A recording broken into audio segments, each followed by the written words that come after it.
I started the business in 2003 with my wife in the back of out of our garage in Parry Street, Belgian Gardens. I did a lot of training before I started, but I didn't realise how hard it was going to be. In fact, I really didn't have a clue it was going to be that hard. Before I knew it, I was doing 80, 100-hour weeks, and you can get pretty sick doing that. I was at home having to check my blood pressure every day, attached to a heart monitoring machine, well and truly before I should have. You know, at the age of 34, when you got 2 young kids, at the time, you knew you had to do something pretty different. I started measuring everything I ever did.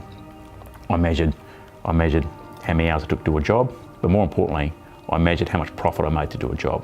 I measured which suburbs made me the most money, I measured how old they were, how many kids they had. I just knew my customers. That took me about 6 to 12 months, but with that data, I transferred completely my business. I went from working 80 to 100 hours a week, back to 40 hours a week like a normal person. Every single day, I am looking what is happening in 12 months' time. Where is my business going to be in 12 months' time? I went over to China, I went overseas, I started buying directly.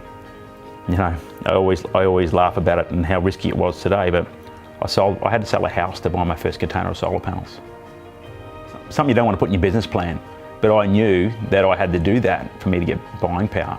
I was then delivering solar panels in Townsville for half the price of everybody else. It was extraordinary.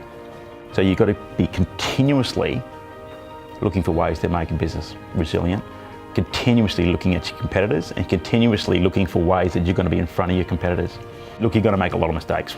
I did, everyone does. Learn from them and don't beat yourself up. Just make sure the next time you do it better.